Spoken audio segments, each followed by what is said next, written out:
Y'all see him in the streets struggling, young, dumb, and thuggin', give a fuck about nothing. Stuck at rock bottom, trying to come up on something. Pumping from sundown to sun. What's up, guys? Street Justice here. Welcome back to my channel. We are back for the reaction to Peaky Blinders. This is season 3, episode 3. That last episode, what a freaking ending. I did not see that coming.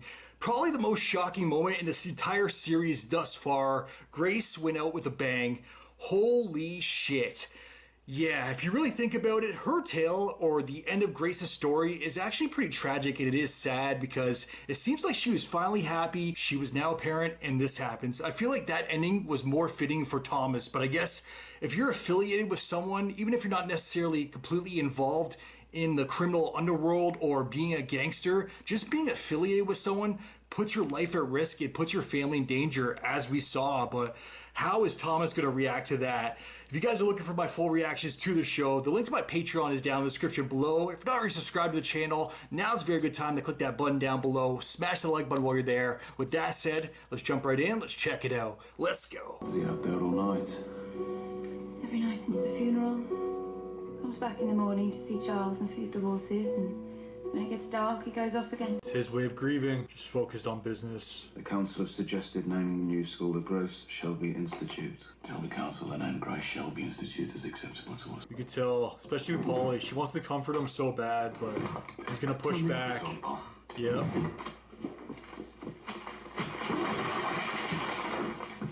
Well done, both of you. Right. Let's go. We've already seen him. I thought it was a fucking family meeting. Probably best just to stay out of his way. Yeah. John, he's grieving. To see everyone together would be too much. Especially you, John. Only good news. There is only good news, Polly. Here we fucking go. Me and John, we just want to say that... Arthur, shut up. All right. Okay, then. Talk to me. We got to Angel at the hospital, where he laid, cuts his throat, and Betty sends her condolences. What about the old man?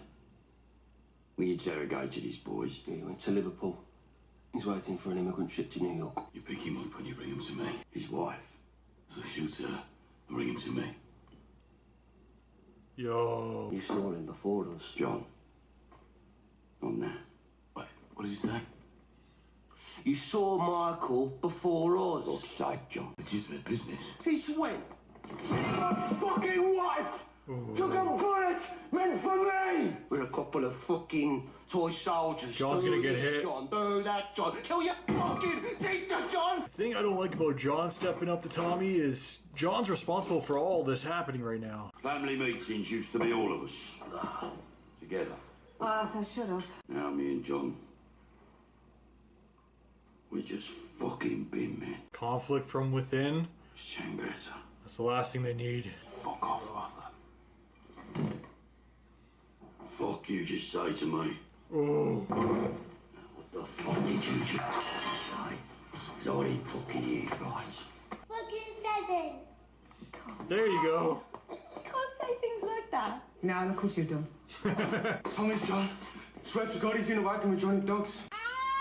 Yeah, give me some. Boy. Boy. She's gone, Charlie, and there's a few things we need to get straight. There's the photographs. There's the clothes. I want to keep things the way they are in the room. She's not going to be coming back, so it's just you and me. She'll be with us, in our hearts. There you go. These guys are just Now she's bombed. been cocked. She's alive in your hand. Cock it again. They're teaching them. Cock it again. Look at the guy. Round son. Now he feels it. But you won't feel nothing until you point that thing at a man. There you go, young boss. Yo. How does it feel, Michael? Huh? Better than having a pen in your hand, isn't it? Look at the intensity in their faces. Especially Michael's. What's going on? Good thing they weren't pointing the gun at him. What's going on? Paulie would pull the trigger. Educating the boss here. Michael. Get in the house.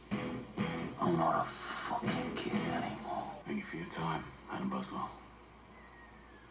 I heard someone shot your wife. If you're looking for soldiers, our men are all up at Appleby. I have no need for soldiers. It's not why I came here. I'd take it. Would you wear it? Why would I not? That's my question. You want me to tell you this jewel is cursed? And then our death won't be all your fault. It is cursed. I feel its curse burning through my hand. Now, is she just telling him what he wants to hear? That's you, Tommy Shelby. You'll have good fortune from now on. The business is done. It's done. I still don't know if I buy what that gypsy woman was telling him. There are some men, they mean us harm. We are in danger here. Come and escort us to the dock. Is that the lad I used to teach? John Shelby, I smacked your ass. Let him go. Don't do anything to her. Not until I know my wife is safe. She's safe. I'm not gonna harm her. Let him go too. He's an old man. I give you sweets and cakes. Can't get you there are rules. Your husband knows them. I feel like this is gonna be like therapeutic for Tommy. He needs this. I'll not deliver the final cuts until we can both hear the blackbird singing outside. It's a beautiful sound, which my wife will never hear again. This is definitely some dark stuff, but Tommy's in a dark place right now. Open your eyes. Open your eyes, or I will cut away your fucking eyelids! It was your tongue that gave the order. He's gonna start with his tongue. I'll take your tongue first. I'll take your balls first, you drain too fast like you fuckers do. Yo! You can see the rage within him. This is great acting right here. The palms are sweaty right now.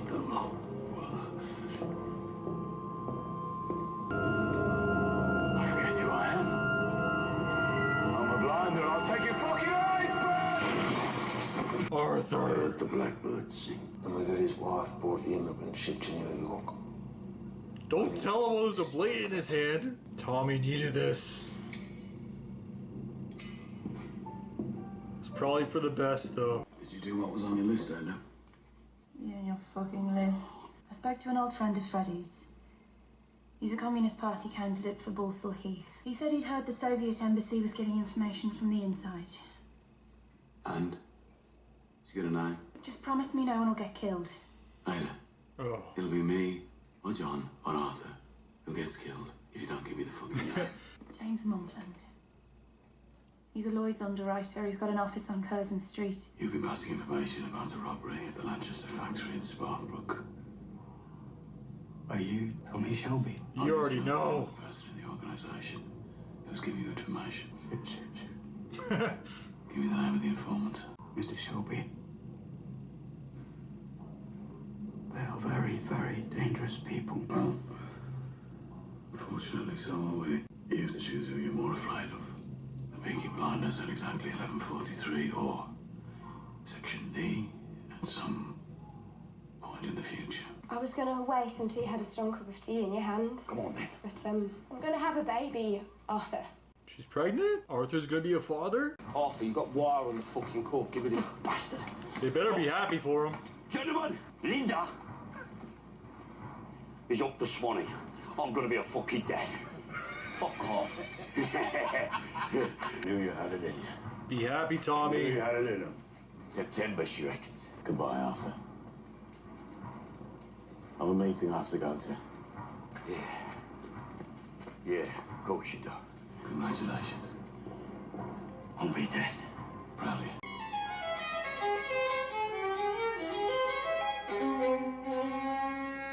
Welcome, Mr. Shelby. I believe you've met everyone apart from my wife, Grand Duchess Isabella Petrovna. Before we begin, Mr. Shelby, we must offer you our sincere condolences on your recent loss, which some of us witnessed. I'm not here to eat. I'm here to do business. Grand Duchess, I must apologize for the bad manners of my compatriot. This is a report. Bad manners, he's straight to business. I've made only one copy for security.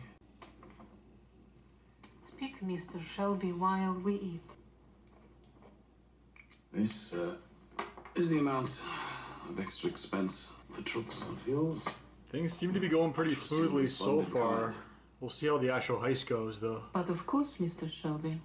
Before I go, I would like it known that I'm unable to swallow food in the same room as this priest. The mood changed a bit there. Called him out. Послушай, что он хочет сказать. Hear what he has to say. The priest is passing information about the robbery to a Lloyd's underwriter called Monkland. He, in turn, is passing information to the Soviet embassy. You were able to continue your business dealings even after what happened. Perhaps you did love her. Yo. She's here, by my side, and she says, don't trust these people. I'd be careful if I were her. They'll give me permission to kill the priest. Alright guys, that was Peaky Blinders, Season 3, Episode 3, and a lot went down this episode, so there's a lot to discuss. I feel like there's 3 main things to go over though, because I obviously can't touch on everything for this recap. The first one being Thomas and him dealing with the aftermath of Grace's death.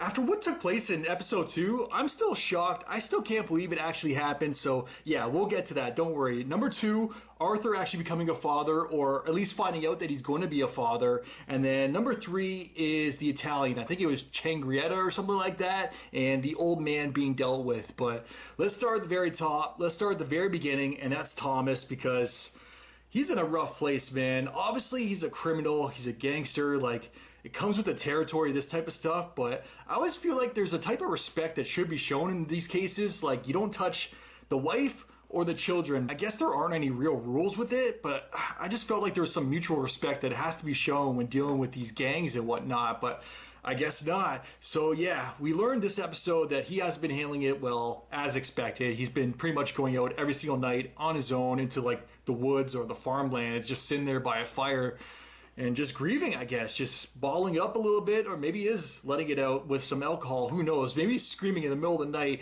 but apparently he's waiting there till like the sun comes up and then the birds start chirping, and then he heads home and gets right back to business. So yeah, it's definitely not the best way to handle things, but it's a way to handle things, because I pretty much thought he would deal with it in 2 separate ways, or 2 different ways. The first one being a lot of rage and anger and just lashing out. The second one being pretty much that, just balling it up and dealing with business and focusing on the business and making money and whatnot. And he seems to be doing kind of a combination of both. At least we saw from this episode. But yeah, Paul even tried to help him out and comfort him a little bit. And Michael, I mean, not so much Michael, but Paulie definitely wanted to reach out to him, and he shut that shit down right away. Like, Paulie, you got your orders for the day, you're done. And instead of even having group meetings anymore, I guess he's calling people in like 2 by 2 or 1 by 1. And we did see that John and Arthur, they were a little bit offended by that. They took it personally, even a little bit jealous of Michael, I guess, because he handles the legal side of things. And I don't know why they should be feeling that way, but I guess they always came first before, and now they're seeing that they're seeing Thomas second. I guess there is something there to be offended by, so I kind of get it, but at the same time, they are brothers. They did mention that they felt more or less like henchmen or bin boys or something like that. I think that was the term that they used, but yeah, I kind of see both sides, but at the same time, you just gotta do whatever it takes to keep Thomas, I guess, sane for now, because can you blame the guy for going nuts? He just lost his wife. A shot that was supposed to be taken, or was being taken at him, and his wife just got in front of it, unfortunately. Like, wrong place, wrong time. I don't think she was the actual target. Like, Thomas did say this episode that they were going for him. They were aiming for him. They were shooting at him, but she just got in the way. So that's very unfortunate. And we did see this episode as well. Charlie, like, I feel so bad for the kid. And he's still so young, too. He's a cute kid, by the way, whatever the actor was or the kid that they used. But I really enjoyed that one scene, too, with Thomas and Charlie in the back of the truck or the car or whatever, while Lee, is that the other guy's name, Lee? He was dealing with the horses, because that guy's hilarious. I always like every time he pops up. It's always like a funny moment with him. But yeah, just him talking to his son too. It was a sad scene, because he's letting his son know, like, I'm not a good man. Grace, your mother, she's not going to be a part of our lives anymore. We have pictures and memories, but she's not going to be a part of our lives. And obviously, it's not really going to get through to the kid. The kid's still so young, but he was kind of airing things out for himself too in that moment. It was like a therapeutic session. But the second thing, or I was kind of skipping ahead there. I'll save the Italian thing. But yeah, on some positive news, on a positive note, Arthur, he's going to be a father, and that's fantastic. I'm so happy for his character. I really like him, and I'm pretty sure that's his wife now, not just girlfriend. I'm pretty sure that's his wife. I'm happy for them both because, yeah, you guys know, I've always rooted for Arthur. He's come a long way. Like, he's almost killed himself multiple times. He's come close to death multiple times. Last season, he was dealing with some drugs and going down a dark path, which I thought there were going to be some dark repercussions from it, but thankfully he seems to, for the most part, got himself out of it. So that's good to see. And it's almost, I'm trying to think if it's a better thing that's happening now. Obviously, he can actually be a father now in the position that he's in, the place that he's in now. But if that would have happened in season 2, I wonder how he would have handled it. Because he could go two ways with that. Either that would have been the wake-up call that he needed to, like, make sure that he just puts an end to the drugs and whatnot and starts being a man, or would he have not even been in a place to be responsible where he would have even cared because he was so focused on the drugs and just the party life. You know, every single night he was just fucking around, getting drunk, a lot of rampages and whatnot. He was full on Arthur mode, and that's how I guess Thomas needed him to be as one of his soldiers. But yeah, I'm really happy that he's in a better place now, and I guess the kid is coming at the perfect time. This is like a reward for cleaning up. So I can't wait. Hopefully nothing happens to him now, because I was about to say, I can't wait to see him as a father, but it's like I always say with these shows that I'm watching, Game of Thrones, Walking Dead, and Peaky Blinders, like, nobody can be happy. Like, obviously they're dramas. We got to have some stuff go down in order for it to be entertainment. But at the same time, I root for a lot of these characters. I just want them to be happy at the end of the day. But I guess not everybody gets a happy ending. Hopefully this show is a little bit different. But I feel like in the gangster lifestyle, it's almost like Scarface. Like, that's Tony Montana. So yeah, he might not have that happy ending. We shall see. But I'm glad I touched on that, because I always root for the Arthur character. You guys know that. So that was good to see this episode. But the last thing I wanted to touch on was probably some of the most intense moments in this entire series so far, which was that old Italian when he was being chased down. They're actually going after him. I did say it this episode too, when he actually screamed out for the police. He caught on. He knew, like, oh shit, these guys are after me, my wife. He actually called out for police, which is surprising for a gangster, but I guess he's so vulnerable in that situation. There's nothing else for him to do. But I did call it. I was like, this cop is probably crooked. He's probably paid off anyway. And then he lured him right to the Peaky Blinders. His wife knew. I guess she actually taught John and Arthur. She's like, I spanked you as a young boy, John. I felt bad for them in that situation. Not so much the older man, but his wife, because I was like, please guys, do not kill her. Obviously they couldn't hear me through the screen, but I was definitely yelling, like, come on guys, she's innocent. And that's one of the times, or one of the things I want to go over, because it's one of the few times where they've actually gone against Thomas, and I was happy that they were, because they got the order to actually kill her as well, deal with her, and then bring the old man to Thomas. But they refused. They did not want to deal with her because she was an innocent woman. I wonder if a lot of it had to do with the fact that they actually knew her previously before, from when they were younger. I guess she was both their teachers, at least John's. And yeah, I'm sure that definitely played a part in it. And I'm glad they didn't actually take her out, because they realized, like, Thomas is in a bad place right now, and he's deal with things in his own way. Maybe him just saying, yeah, just kill her, like he doesn't really care, is because he's not in the right state of mind right now. And I think they know that, and they knew. Obviously they're criminals too, they're gangsters, but more or less there is some, like, it's like a moral code, right? Like you can't do that. So thankfully they let her live. She tried to save her husband too. That shit was not going to happen either way. Like he was a dead man. Yeah, we saw him, the old man, the old Italian, be brought back to Thomas, and he was tied up to a chair, shirtless. That was an intense scene. It almost seemed at one point Thomas wasn't even able to bring himself to go through with it fully. Like he walked away a little bit, and then he like gave himself a bit of a pep talk, like, you're fully in this, you're a Peaky Blinder, you take their eyes, I'm gonna start with your eyes. And then yeah, he went back up to him, he was ready to kill him. At first he was talking about taking his tongue too, which mutilations like that, obviously it's just a show, but I don't want to see that. Like, I guess fingers being chopped off, but like tongues and eyes, even ears, I guess I could deal with. It's funny because I mentioned in the comments the other day, or somebody commented like, hey, they're Peaky Blinders after the last episode. They're Peaky Blinders. They have razor blades in their hats. They're going to take their eyes. Like, I fully understand that. I just don't want to see, like, the mutilation to the eyes. Like, that's where it kills me. If I were a Peaky Blinder, and I did say this in the comments, like, fingers are one thing, I'm okay with that. Ears are another, I guess I could deal with that. But eyes, that's where I draw the line. Like, in a lot of horror movies, too, whenever there's, like, eye damage, oh, God, I don't want to see that shit. So, yeah, that was a very intense scene, though, because Thomas, he talked himself up to actually go through with the torture of this old Italian, and then right when he was right about to do it, it was like he was about to slash him too, like do some crazy shit. He was walking on him, all intense. The music was kicking in, and that's another thing I want to say. The music in this show, you guys have heard me say it 1,000 times, but the soundtrack is absolutely fantastic. Please let me know that this show won some awards with the soundtrack, because if it didn't, that's ridiculous. It better have won some awards. But yeah, just when Thomas was actually going to torture that old Italian, that's when Arthur just stepped up, just shot him, put him out of his misery right then and there, because he's a changed man. He kind of helped Tommy too by doing that, by making sure that his brother doesn't have to go through the torture of this old guy. At the same time, it almost would have been therapeutic for him just to get some of that rage out, dealing with Grace's death, just to get it all out there, because he still has it in him now. He never fully let it loose. But yeah, Tommy's still on a dark path. There's still 3 episodes remaining this season. Who knows what he's going to do? Obviously, the heist is coming up, but it was just revealed at the end of the episode that the priest is like an informant, or he's revealing information about the robbery. So obviously, he's going to be dealt with, hopefully very soon, because I can't stand that priest. The actor's doing a good job. I'm pretty sure that actor was in a movie I've seen too with Simon Pegg, The World's End. I could be wrong there. Let me know about that. But yeah, I think I'm going to end it there, guys. Another very, very good episode. I enjoyed it. This episode, or this season, has been tremendous so far. Fucking fly. As always, definitely let me know your guys' thoughts in the comments down below. If you guys can like, subscribe, really helps my channel grow. Until next time, I am out. Enjoy your day.